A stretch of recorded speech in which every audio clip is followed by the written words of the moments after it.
जी हां, 26 नवंबर 2008 की वो काली स्याह रात भुलाए नहीं भूलती। उस रोज भी मैं इसी तरह एक टीवी स्टूडियो में था जब यह खबर ब्रेक हुई। हमारे रिपोर्टर जयप्रकाश सिंह ने सबसे पहले यह खबर ब्रेक की और उसके बाद पूरे देश में हलचल मच गई। वो स्याह 4 दिन, क्या क्या याद किया जाए उन दिनों के बारे में। आज उसका हिसाब होने का दिन है, क्योंकि 26/11 का जो डॉक्टर दैत्य है वो घसीटकर भारत लाया जा रहा है। तहव्वुर राणा का प्रत्यर्पण हुआ है और उसके बाद अब जाकर यह दिन आया है, इतने साल बीत जाने के बाद। आपके साथ मैं हूं समीर अब्बास, मेरे साथ रवि मिश्रा मौजूद हैं। मुंबई हमलों का सबसे बड़ा खलनायक तहव्वुर राणा भारत लाया जा रहा है। उसको लेकर आ रही स्पेशल फ्लाइट कुछ ही देर में दिल्ली में लैंड करने वाली है। 7 समंदर पार अमेरिका से एनआईए उसे घसीटकर भारत ला रही है। 16 साल 4 महीने 13 दिन बाद मुंबई के हमले का गुनहगार हिंदुस्तान की धरती पर अपने गुनाहों का हिसाब देगा। जी और आतंकी तहव्वुर राणा पर टीवी 9 की सबसे बड़ी कवरेज भी जारी है। टीवी 9 पर उस हमले के चश्मदीद और ऑपरेशन से जुड़े अफसरों का एक बड़ा पैनल आज लाइव है, जो आपको हर एक सच तथ्य से रूबरू कराएगा। हम उन कहानियों को एक बार फिर रिविजिट करेंगे जो उस दिन लोगों ने जी थी, महसूस की थी। जी हाँ, यकीन जानिए ये यादें बहुत कड़वी हैं, लेकिन आज वो कड़वी यादें एक बार फिर जहन में जिंदा हो गई हैं। पालम एयरपोर्ट पहुंचा है बम निरोधी दस्ता। इस वक्त की ताजा खबर आपको बता दें, तहव्वुर के आने से पहले यहां पर हाई अलर्ट है। एयरपोर्ट से 2 किलोमीटर तक हर गाड़ी की तलाशी ली जा रही है। भारी सुरक्षा के बीच एनआईए हेडक्वार्टर ले जाया जाएगा 26/11 हमले के मास्टरमाइंड दोषी तहव्वुर हुसैन राणा को। जहां तो भारत में आतंकी राणा, पाक की बर्बादी का काउंटडाउन, क्योंकि अब तहव्वुर राणा के जरिए ऐसे राज खुलेंगे कि पाकिस्तान एक बार फिर से बेनकाब होगा। पूरी दुनिया के सामने उसके पापों का हिसाब होगा। कुछ बड़ी बातें उस पर एक नजर हम डालते हैं। देखिए, पहली बड़ी बात यह कि पाकिस्तान आतंक का पनाहगार है और दुनिया को पता चलेगा कि कैसे आतंक फलता फूलता रहा है वहां पर। लश्कर तैयबा और आईएसआई की साठगांठ का खुलासा होगा तहव्वुर राणा से, जो एजेंसियां पूछताछ करेगी उससे। जी हां, पाकिस्तान में आतंकी नेटवर्क की नई जानकारी मिलेगी, नए राज फाश होंगे तहव्वुर हुसैन राणा के जरिए पूछताछ में। यह उम्मीद है कूटनीतिक मोर्चे पर पाक पर दबाव बढ़ाने में हमें मदद मिलेगी, इसकी भी उम्मीद जताई जा रही है। ये 5 बड़ी वजह हम आपके सामने रख रहे हैं। और पाक पर हमले में शामिल आतंकियों पर एक्शन का दबाव भी बढ़ेगा। यह सिलसिला जो शुरू हुआ है ये आगे बढ़ेगा। और देखिए, अब जो सूत्र हैं, तार हैं, जो कनेक्शंस हैं पाकिस्तान से इस हमले और इसके बाद न जाने कितने हमलों की, वो सब एक एक करके सामने आएंगे। जी हां, मुंबई हमले के गुनहगार तहव्वुर राणा को कुछ ही देर में भारत लाया जाएगा। उससे जुड़ी इस वक्त की सबसे बड़ी खबर, राणा के दिल्ली पहुंचते ही एनआईए उसे गिरफ्तार करेगी। राणा सबसे पहले 26/11 केस में गिरफ्तार किया जाएगा। राणा को कोर्ट में पेश कर रिमांड मांगी जाएगी। पेशी से पहले राणा का मेडिकल होगा।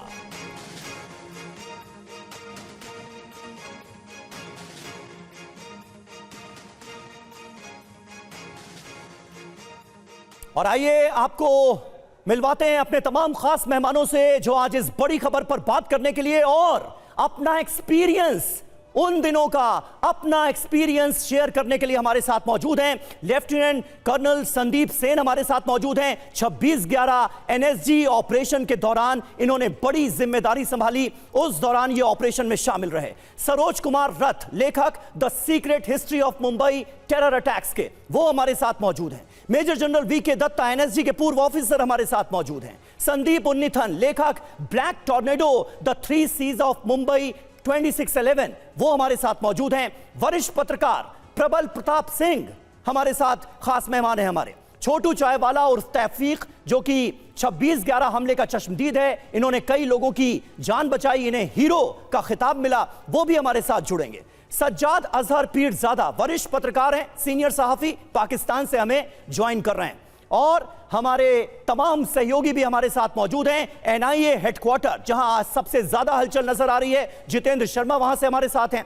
जयप्रकाश सिंह मुंबई से हमारे साथ हैं और पुनीत शर्मा हिंडन एयरपोर्ट पर वो तैनात हैं। लेकिन सबसे पहले जेपी, मैं आपके पास आऊंगा। क्योंकि आज एक बार फिर 26/11 की वो कड़वी यादें जहन में जिंदा हो गई हैं। जब मैं आपको फील्ड में देख रहा हूं, उस काली रात भी इसी तरह मैं एंकरिंग कर रहा था और आप फील्ड में थे, आप रिपोर्टिंग कर रहे थे। अचानक से खबर आती है कि दो गुटों में झड़प हो गई, गैंग वॉर हो गई और चंद मिनटों में ही यह पता चलता है कि एक भयानक आतंकी हमला हुआ है, मुंबई की सरजमीन को दहला दिया गया है। सबसे पहले उस रोज का आपका एक्सपीरियंस मैं चाहता हूं आप शेयर करें हमारे साथ।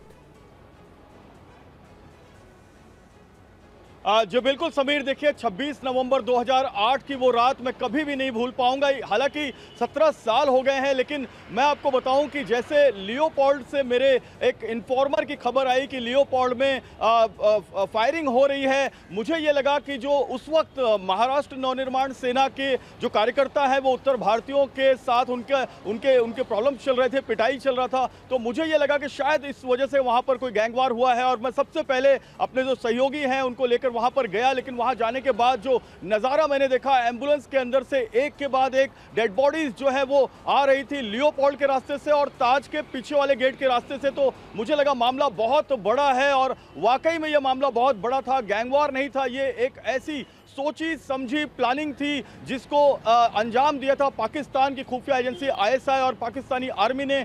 10 आतंकी मुंबई पर हमला कर चुके थे। 9:15 के आसपास का वो वक्त होगा जब मेरे ऊपर एक हैंड ग्रेनेड फेंका गया था। आप एंकरिंग कर रहे थे और मुझे याद है वहाँ ताज के गेट के पास पेवर ब्लॉक्स बनाने का काम चल रहा था, रोड बनाने का काम चल रहा था, तो रेत के उस एक बहुत बड़े जो है ढेर पर वो हैंड ग्रेनेड गिरा, जिसकी वजह से हमारा कैमरा और हम वहां पर जमीन पर गिरे।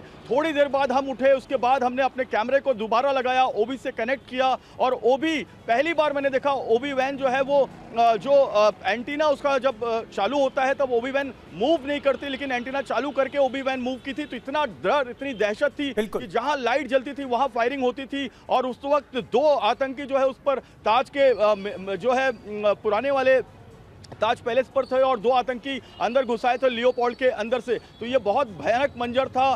गन भी रखी गई थी मेरे ऊपर। मैं आपको बताऊं कि लियोपोल्ड से जो फायरिंग करके एक पूरा का पूरा बहुत अच्छी तरह से जेपी, मुझे याद है अचानक आपका जो लाइव संपर्क था वो एक तरह से हमें लगा कि टूट गया है, लेकिन संपर्क टूटा नहीं था। थोड़ी देर के लिए एकदम से आपकी सांसें रुकी, आपकी आवाज में थोड़ी सी गफलत नजर आई और उसके बाद आप संभले और आपने फिर से लाइव देना शुरू किया, क्योंकि एक आतंकी ने आपके ऊपर राइफल तान दी थी।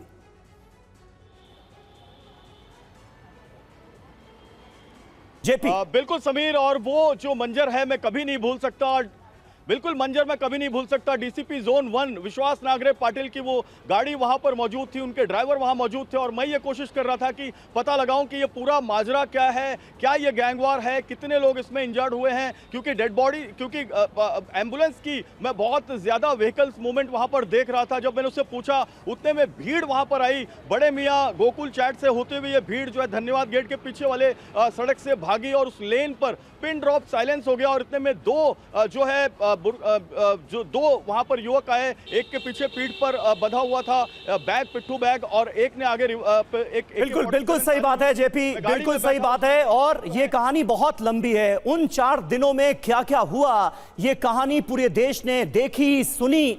और इस वक्त आप क्योंकि हमारे साथ मौजूद हैं और हमारे तमाम रिपोर्टर्स मौजूद हैं, और उस वक्त हमारे रिपोर्टर्स की पूरी टीम को जो एडिटर लीड कर रहे थे प्रबल प्रताप जी, वो भी हमारे साथ इस वक्त स्टूडियो में मौजूद हैं। सबसे हम बात करेंगे, लेकिन हमारे संवाददाता जितेंद्र शर्मा इस वक्त NIA हेडक्वार्टर पर मौजूद हैं। जितेंद्र, NIA हेडक्वार्टर पर क्या हलचल आपको नजर आ रही है? क्योंकि एयरपोर्ट से तहव्वुर हुसैन राणा को यहीं पर लेकर आया जाएगा, ये खबर है। आज की ताजा अपडेट क्या है आपके पास?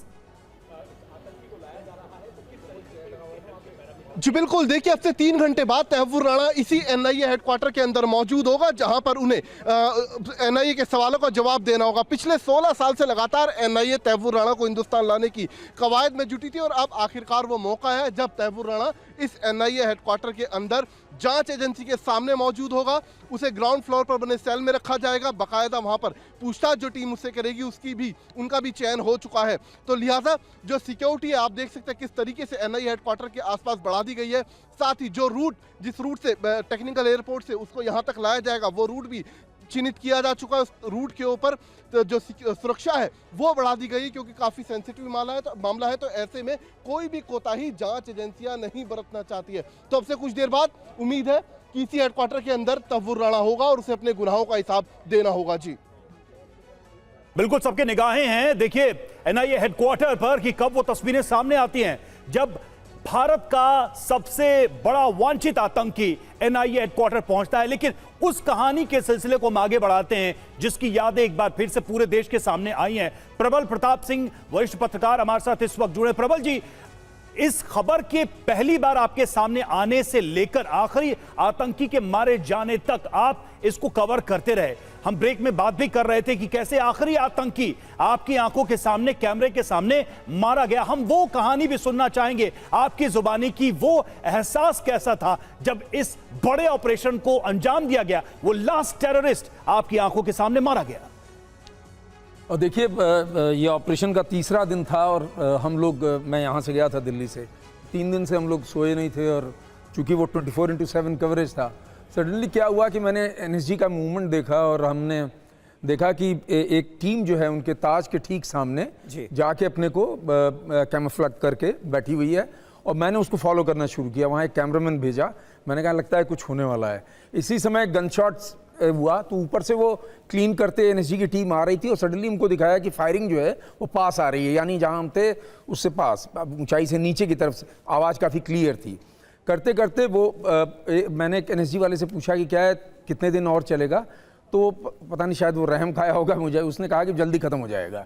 जैसे उसने कहा जल्दी ख़त्म हो जाएगा और गन शॉट मैंने सुना तो हम, वो लास्ट जो टेररिस्ट था जो ताज में बैठा हुआ था, वो खिड़की से निकला और वो ऐसे समरसॉल्ट किया, रिवर्स ऐसे कूदा पीछे की तरफ। और एनएसजी के 2 कमांडोज ने वहाँ जो बैठे हुए थे कैमोफ्लेज करके, उन्होंने एक ही शॉट मारा था, वो यहाँ लगा, वो पूरा उस हमारे कैमरे पे वो कैप्चर हुआ था। ये तो ये था जैसे ऑपरेशन खत्म हुआ। दूसरा एक बहुत इंटरेस्टिंग एस्पेक्ट था, हमारी टीम थी, जैसे जयप्रकाश है, एक और कलीग था हमारा।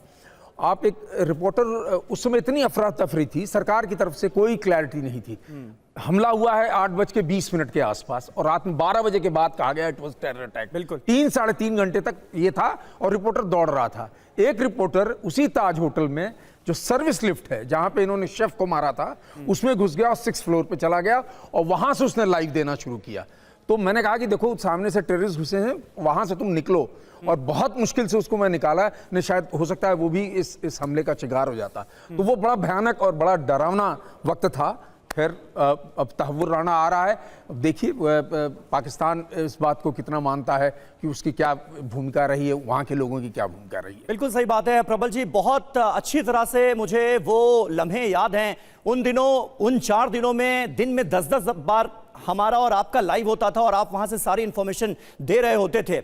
और जयप्रकाश सिंह हमारे साथ इस वक्त मौजूद हैं, हमारे तमाम सहयोगी मौजूद हैं। एक और अहम खबर अपने दर्शकों को बता दें, स्वात कमांडोज के सुरक्षा घेरे में जाएगा राणा। अब यह पता चल रहा है दिल्ली पुलिस स्पेशल सेल के स्वात कमांडोज उसे ले जाएंगे। स्वात कमांडोज की टीम एयरपोर्ट पहुंच चुकी है। दिल्ली पुलिस की कई गाड़ियां काफिले को एस्कॉर्ट करेंगी।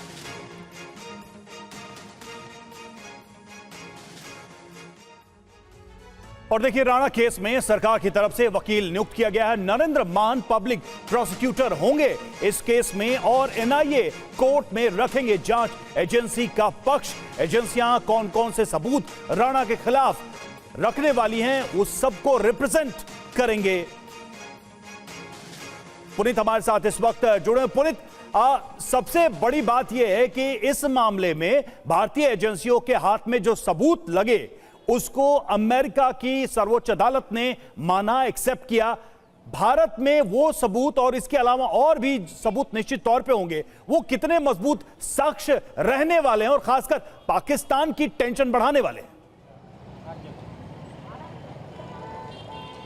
बिल्कुल, देखिए तहव्वुर हुसैन राणा जो कि इंडियाज मोस्ट वांटेड रहा है, जिसने 175 लोगों की जान लेने की साजिश रची थी। डेविड कोलमैन हेडली जो कि यहां पर आया, रेकी किया और इस पूरे हमले का मास्टरमाइंड था। लेकिन तहव्वुर हुसैन राणा उसका भी मास्टरमाइंड था, क्योंकि उसी ने डेविड कोलमैन हेडली को पूरा रोड मैप दिया था, पूरे तरीके बताए कि किस तरीके से वो हिंदुस्तान आए, कैसे वो अपनी एक एजेंसी को मुंबई में ऑफिस स्थापित करे, फर्स्ट वर्ल्ड के नाम से और जा जाके अलग अलग जगहों पर रेकी करे और उसके बाद कुछ पैसों का भी फाइनेंस उसने किया था। तमाम जो तरीके थे इंडिया में इस टेरर अटैक को एग्जीक्यूट करने का, वो तमाम जानकारी तहव्वुर हुसैन राणा ने ही डेविड कोलमैन हेडली को दी थी और यही वजह है कि तहव्वुर राणा इंडिया के लिए काफी इंपॉर्टेंट हो जाता है। अब जब वो भारत वापस आ रहा है, उसको इंडिया लेकर के आ रही है रॉ और एनआईए की जो स्पेशल टीम है वो, तो ऐसे में तमाम जो सबूत है वो ऑलरेडी एनआईए ने अपने पास जुटा करके रखे हुए हैं। जरूरत थी तो बस एक पूछताछ करने के लिए ऑफिशियल,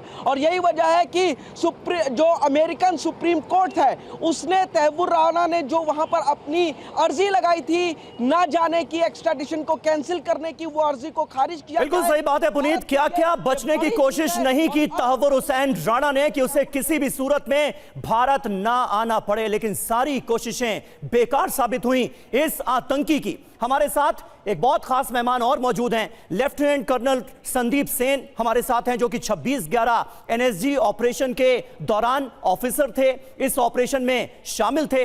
सर, मैं आपसे जानना चाहूंगा संदीप सेन जी, आज आपके अंदर की जहन की भावनाएं क्या हैं ऐसे वक्त में जब 26/11 के एक गुनहगार को अमेरिका से घसीटकर लाया जा रहा है इतने सालों के बाद?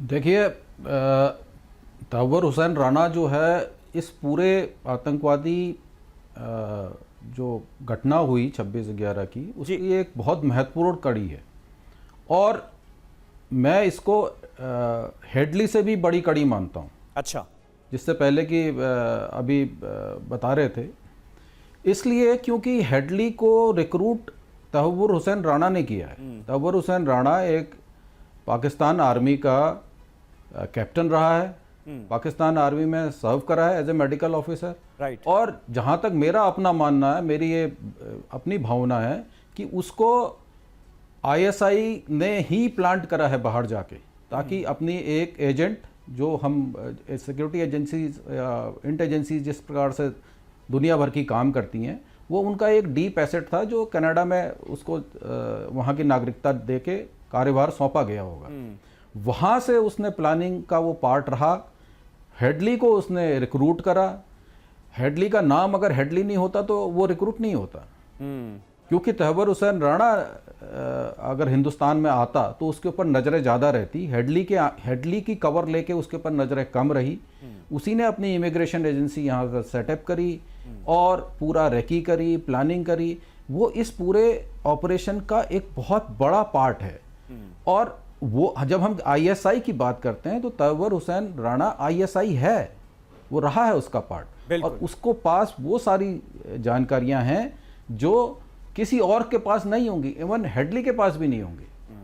आज हम कहते हैं कि मेजर इकबाल कौन है और साजिद मीर, उसके एक फोटो है, आज कहाँ है, उसके पीछे की किसने प्लानिंग करी, लश्कर तैयबा जो कि एक तरीके से कॉन्ट्रैक्ट दिया गया जिसको आईएसआई के द्वारा, ये सारी जानकारी इसी आदमी के पास है। बिल्कुल सही बात है, ये बहुत इंपॉर्टेंट पॉइंट है सर। मैं चाह रहा था कि इसका आप जिक्र करें और उसके बाद फिर पाकिस्तान में बैठे हमारे मेहमान के पास मैं जाऊं। सज्जाद अजहर पीरजादा हमारे साथ मौजूद हैं, सीनियर जर्नलिस्ट पाकिस्तान से।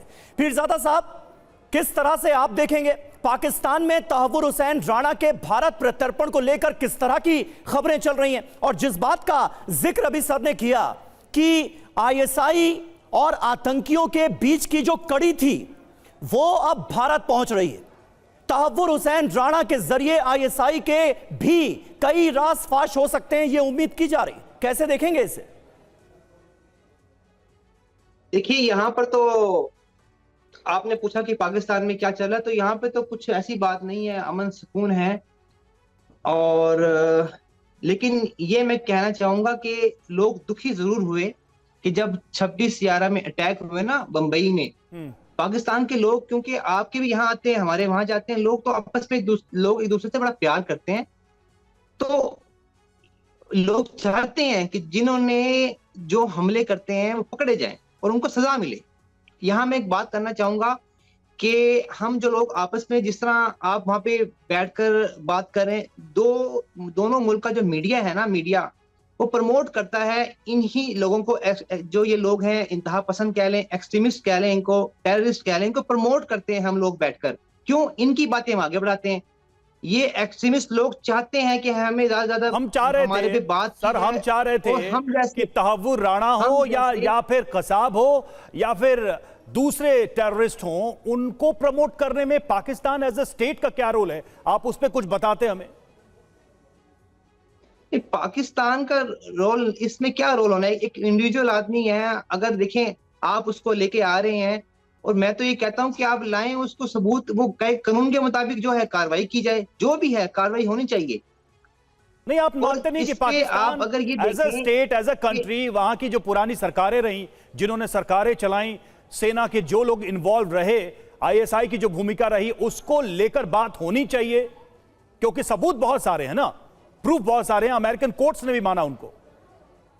हाँ, तो फिर एक तरफ बात ना हो ना, इन पे भी बात हो जाए। जो यहाँ पर कह रहे हैं आपके जो कुलभूषण यादव है, उन पे भी बात करें आप दोनों लोग जो हमारे फौजी भाई यहाँ पे हमारे साथ डिबेट में शामिल हैं, आपकी गवर्नमेंट, पाकिस्तान की गवर्नमेंट बैठे बात करे, इस तमाशे को खत्म किया जाए। क्यों भाई? अमन के साथ लोगों को रहने दें। बातें तो ना जाने कितनी बार हुई, डॉजियर पर डॉजियर सौंपे गए, लेकिन पाकिस्तान मानने के लिए तक तो तैयार होता नहीं। हमने देखा है ना, मतलब क्या क्या नहीं कहा गया और क्या क्या सबूत नहीं पेश किए गए। आप तो ये तक मानने के लिए तैयार नहीं हुआ आपका मुल्क कि कसाब जो है वो पाकिस्तानी आतंकी है, जबकि आप ही के चैनलों ने तमाम रिपोर्ट्स चलाई, स्टिंग ऑपरेशन की और बताया कि वो कहां का रहने वाला है, पाकिस्तान में उसके घर वाले कहां के हैं, परिवार कहां का है। बहरहाल संदीप उन्नीथन हमारे साथ मौजूद हैं। संदीप जी, आपने तो 26/11 के हमलों को लेकर एक किताब भी लिखी है ब्लैक टॉर्नेडो के नाम से। किस तरह से आप देखते हैं, और तहव्वुर हुसैन राणा का भारत प्रत्यर्पण कर उसे लाया जाना, उसके जरिए वो आईएसआई वाले लिंक की पड़ताल आने वाले वक्त में कितनी मुमकिन होगी? ये कितनी बड़ी कामयाबी है? बहुत बड़ी कामयाबी है। ये इसको एक शब्द है अंग्रेजी में जिसको कहते हैं रेजिलियंस, और ये 17 साल से इंडियन स्टेट ने इसको फॉलो अप किया। खास करके लास्ट फ्यू इयर्स में एनआईए ने जो केस दर्ज किया था 2009 में, नवंबर 2009 में जो एनआईए ने केस दर्ज किया, डेविड हेडली थे main accused number 2 Tahawwur Rana है, तब से आज तक एनआईए इसको फॉलो अप कर रही है डिलीजेंटली। ये एक बड़ी विजय है हमारे इन्वेस्टिगेटिव एजेंसीज का। और जहां तक की बात पाकिस्तान आर्मी की है, ये एक अजीब किस्म की एक आर्मी है जो टेरर एडिक्ट, हम ड्रग एडिक्शन की बात करते हैं, Pakistan army is addicted to terrorism. वो एक अकेला ऐसा देश है जिसके 3 पड़ोसी मुल्क जो है उसको अक्यूज करते हैं of fomenting terrorism, using terrorism as an instrument of state policy. India ने उसको अक्यूज किया ही है, लास्ट 30 ईयर से हम बता रहे हैं ये।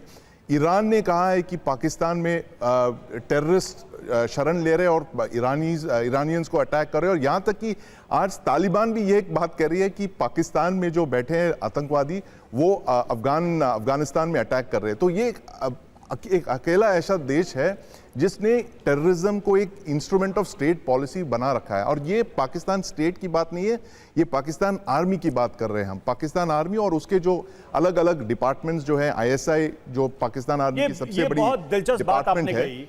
बिल्कुल, एक एडिक्शन हो गया है, एक टेररिज्म एक एडिक्शन की तरह हो गया है पाकिस्तान, खासकर पाकिस्तान आर्मी के लिए। वीके दत्ता सर, सवाल अब बहुत सिंपली मैं आपके सामने रख रहा हूं। आम लोग, जो आम दर्शक जो हमारे इस वक्त हमारी इस पूरी कवरेज को देख रहे हैं, 26/11 की कहानियों को रिविजिट करने से लेकर और तहव्वुर राणा के को इंडिया लाने तक की हर एक पहलू पर हम बात कर रहे हैं, लेकिन ये सीधा सवाल मैं करूं कि क्या भारत को हासिल होने वाला है तहव्वुर राणा से, तो इसका जवाब क्या है? देखिए, ऐसा है कि ये एक ऐसा मोहरा हमारे हाथ आ गया है, और इसके लिए हम यूएस प्रेसिडेंट डोनाल्ड ट्रंप साहब का धन्यवाद बोलना चाहेंगे कि उन्होंने एक इंटरनेशनल टेररिस्ट को, जो एक बड़ी हीनियस क्राइम के अंदर इन्वॉल्व था, उसको भारत को वापस किया, ताकि भारत इन्वेस्टिगेट करके उसको उसकी सज़ा दे पाए, और उसके साथ में जितने भी लिंक्ड लोग हैं या जो एक मुल्क के अधिकारी हैं जिन्होंने पूरे इसको प्लान किया और एग्जीक्यूट किया, उनका पता लग पाए। और जैसे मैं आपको पहले भी बता चुका हूँ कि पाकिस्तानी फ़ौज, ज़ियाउल हक जिसने ऑप टोपैक शुरू किया, ब्लीड इंडिया में 1000 कट्स का उसने एक मुहिम चलाया, उसके तहत एसिमेट्रिक वॉरफेयर हिंदुस्तान के ऊपर थोपा गया, जिसके अंदर छोटे छोटे बम ब्लास्ट हमले करते चले जाओ और डिनाइबल ऑपरेशन करते जाओ। और उसी के तहत फिर परवेज मुशर्रफ, उसके बाद में जो उस समय का चीफ था जनरल कियानी, और पाशा जो DGISI था, ये सारे लोग इसमें इन्वॉल्व थे। और इन्हीं के माध्यम से जो इनके कर्नल जो मेजर राणा वगैरह जितने और जो लोग हैं वो उनके ऑपरेटिव्स थे जो इनको कंट्रोल कर रहे थे। हाफिज सईद, जॉन ये हेडली जो हो गया, राणा जो हो गया, ये सारे इनके ग्राउंड ऑपरेटिव थे जो इनके एसेट्स थे, जो इस कार्रवाई में जिन्होंने मदद करी और इस हमले को अंजाम देने में उन्होंने योगदान दिया। तो अभी जैसे जैसे ये मुंह खोलेगा वो सारी कड़ियाँ जुलती जाएंगी। और भारत का जो दावा है कि पाकिस्तान एक ऐसा मुल्क है जो इंटरनेशनल टेररिज्म में इन्वॉल्व है, अ स्टेट स्पॉन्सरिंग टेररिज्म, और इनके ऊपर जो IFT का जो रोक लगी थी, इनको पैसा देना बंद हो गया था, वो हम दोबारा उसको रिइंफोर्स कर पाएंगे कि ये वो जो मुल्क है कि आज तक बाज नहीं आ रहा है वो। और मैं एक और बात बोलना चाहूंगा, अगर कसाब जिंदा ना पकड़ा जाता, उम्बले को मैं क्रेडिट दूंगा, कसाब जिंदा पकड़ा गया, उसके बाद पाकिस्तान को हमने लताड़ा, नहीं तो वो तो कलावा पहन के आए थे, सैफरन टेरर की किताबें छप गई थी यहाँ पे। आप ये मान के चले कितने लोग इन्वॉल्व थे इसके अंदर, ये इसके अंदर अब निकल के आएगा। और ये हमें इन्वेस्टिगेट करने की बहुत ज़रूरत है कि क्या इसके अंदर कोई ऐसे लोग भी इन्वॉल्व थे जिन्होंने ये मिलके इंजाम कराया, ये हमले के अंदर शामिल थे और ये हमला करा के वो किसी एक तबके को नीचे दिखाना चाहते थे। ठीक है, सरोज कुमार रथ हमारे साथ मौजूद हैं, लेखक the secret history of Mumbai terror attacks के। सरोज जी, किस तरह से आप देखते हैं और तहव्वुर हुसैन राणा से क्या नया हासिल होने वाला है हमारी जांच एजेंसियों को? क्योंकि वो दौर बीत गया, वो साल बीत गया जब हम ये बातें करते थे कि देखो पाकिस्तान के खिलाफ एक बड़ा सबूत हाथ लग गया, पाकिस्तान आतंकवाद में मुलव्विस है, शामिल है। अब तो लोग खुलेआम ये मानते हैं, पूरी दुनिया मानती है कि पाकिस्तान आतंक का अड्डा है। क्या नया हासिल होने वाला है भारत को? देखिए, जब अमेरिका 11 साल, लगभग 11 साल बाद उनको पता चला कि ओसामा बिन लादेन अबोटाबाद में है, तो उन्होंने एक्स्ट्राडिशन के लिए नहीं गए, उन्होंने स्पेशल फोर्सेस भेजा, कमांडो भेजा और उनको ख़त्म कर दिया। अब इसको आप दो हिसाब से देखिए कि डेविड हेडली वो अमेरिका का ड्रग एनफोर्समेंट एजेंसी का एजेंट था, 1980 से चल रहा था उसका काम। फिर उसके बाद वो CIA का एजेंट बना, फिर वो डबल एजेंट बना, ISI का एजेंट बना। और इसका जो रोल था वो बहुत महत्वपूर्ण था। तहव्वुर हुसैन राणा वो भी ISI का प्यादा है, वो भी 2001 से कनाडा में वो स्लीपर सेल चला रहा था। लेकिन आपको हुसैन राणा से बहुत कुछ नहीं मिलेगा, वो अमेरिका के बारे में कुछ नहीं मिलेगा, अटैक के बारे में कुछ नहीं मिला, वो फंडर था, वो फंड किया था और ग्राउंड दिया था हेडली को। उसके अलावा वो पाकिस्तान आर्मी के बारे में या उनके ISI के बारे में आपको जरूर जानकारी मिलेगी, बट वो सब अभी रिटायर्ड हो चुके हैं। खुद राणा 2009 से जेल में है, वो खुद उनके साथ कोई संपर्क में नहीं है। जैसे आपने बताया 16 साल 4 महीना और 16वां घंटा जितना भी चल रहा है, उसके बाद उसको भी कुछ याद नहीं होगा। तब 47-48 साल का था, अब 64 साल का हो गया है, वो कितना रिकॉल कर पाएगा? सरोज जी, लेकिन ISI का रोल किस हद तक था? क्योंकि डेविड कोलमैन हेडली को रिक्रूट करने वाला भी यही शख्स था, तहव्वुर राणा।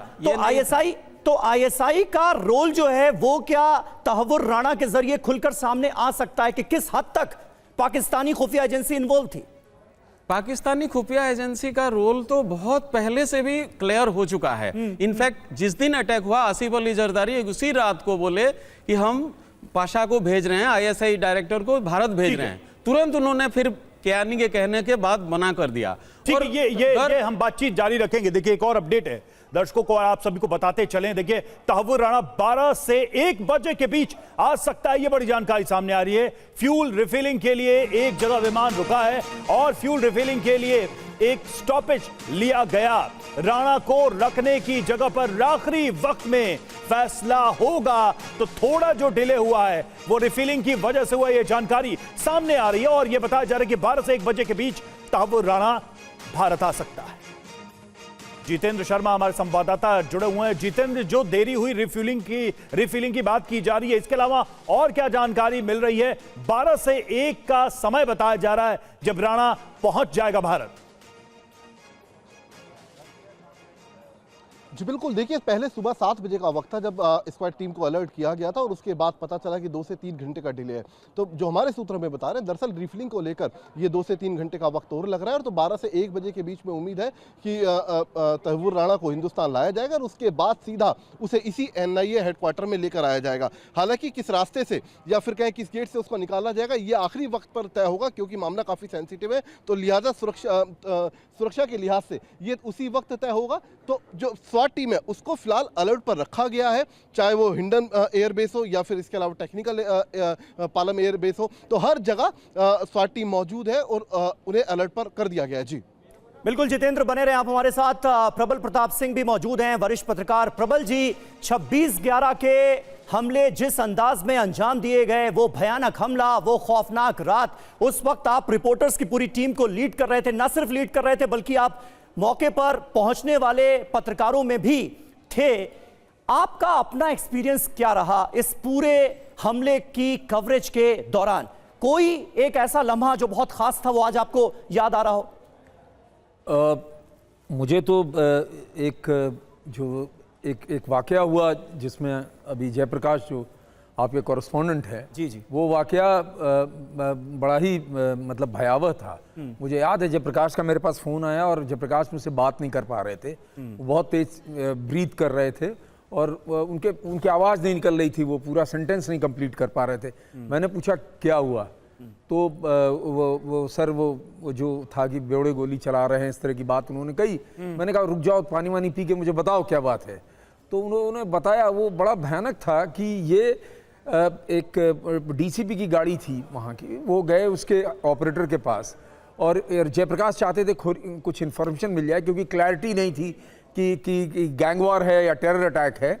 तो जब जयप्रकाश उस ऑपरेटर के साथ बैठ के बात कर रहे थे, तब तक 2 टेररिस्ट जो बाद में मारे गए ताज में, वो आए लियोपोल्ड से हमला करके कहीं से, और वो उन्होंने देखी पुलिस की गाड़ी और उन्होंने उस पर वेपन किया, AK-47।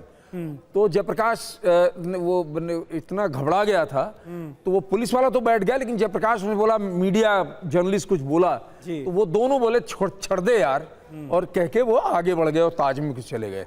उसके बाद जो जयप्रकाश की कॉल, मुझे आज भी याद है कि इतना वो घबराया हुआ था। तो मैं समझ सकता हूं कि बाकी के जिन लोगों ने उस मंजर को देखा होगा या कवर किया होगा, वो उनके मानसिक स्थिति क्या रही होगी। बिल्कुल सही आप कह रहे हैं प्रबल जी, और वाकई रोंगटे खड़े हो जाते हैं अभी भी उस पल को याद करके, क्योंकि मैं स्टूडियो में था, जयप्रकाश का अचानक से फोन थ्रू होता है, वो लाइव बताने लगते हैं, सारी जानकारी देने लगते हैं, और अचानक ये हादसा हुआ था जिस बात का जिक्र प्रबल जी कर रहे थे। अचानक एक आतंकी ने राइफल उनके ऊपर तानी और फिर न जाने उसके क्या मन में आया, और खैरियत इस बात की रही कि वो JP को वहीं पर छोड़कर चला गया, और उसके बाद न जाने कितने लोगों की उसी आतंकी ने हत्या की। 166 बेगुनाह लोग मारे गए थे इस हमले में। आप और हम अंदाजा लगा सकते हैं कि क्या बीती होगी उस वक्त उन लोगों पर जो कि इस हमले का शिकार हुए, और खास करके जो लोग ताज होटल के अंदर मौजूद थे। हमारे सहयोगी पुनीत शर्मा भी इस वक्त हमारे साथ मौजूद हैं। पुनीत, आपके पास क्या अपडेट है, जरा बताएं। तहव्वुर हुसैन राणा भारत लाया जा रहा है अमेरिका से घसीटकर, अरसे बाद यह मौका आया है, लेकिन ये मौका एक तरफ जहां इस बात की राहत दे रहा है कि एक आतंकी को भारत लाया गया है, उसके गुनाहों का हिसाब होगा, वहीं दूसरी तरफ वो कड़वी यादें भी याद दिला रहा है 26/11 की। बिल्कुल, देखिए 26/11 की कड़वी यादों के बीच में भारत के लिए यह ऐतिहासिक जीत है कि आखिरकार उसका जो मुख्य गुनहगार है वो अब हिंदुस्तान लाया जा रहा है, उसको उसके गुनाहों की सजा मिलेगी। इस वक्त मैं हिंडन एयरपोर्ट पर मौजूद हूं, और हिंडन एयरपोर्ट के अंदर भी यहां पर स्वैट की एक जो टीम है, स्पेशल टीम, स्पेशल सेल की, NIA की, वो अंदर ही मौजूद है। अभी ये लास्ट टाइम पर डिसीजन लिया जाएगा कि आखिर वो कौन से एयरपोर्ट पर आता है, क्या पालम टेक्निकल पर आता है या हिंडन एयरपोर्ट। लेकिन कुल मिलाकर के जो एजेंसीज हैं उन्होंने अपनी तैयारी पूरी कर रखी है, और इस पूरे जो प्रत्यर्पण हुआ है तहव्वुर हुसैन राणा का, उसको लेकर के अमित शाह भी लगातार पल पल की नजर बनाए हुए हैं। अजीत डोभाल से लगातार उनकी बातचीत, पूरे देश को इंतजार है कि कब वो पहली तस्वीरें सामने आएंगी, जब 26/11 का ये गुनहगार भारत की धरती पर लाया जाएगा और उसका हिसाब किताब बराबर किया जाएगा। और इस बीच देखिए एक और अपडेट है, पटियाला हाउस कोर्ट की सुरक्षा बढ़ा दी गई है। राणा की पेशी से पहले सुरक्षा बढ़ा दी गई है, तो सिक्योरिटी को बढ़ा दिया गया पटियाला हाउस कोर्ट में।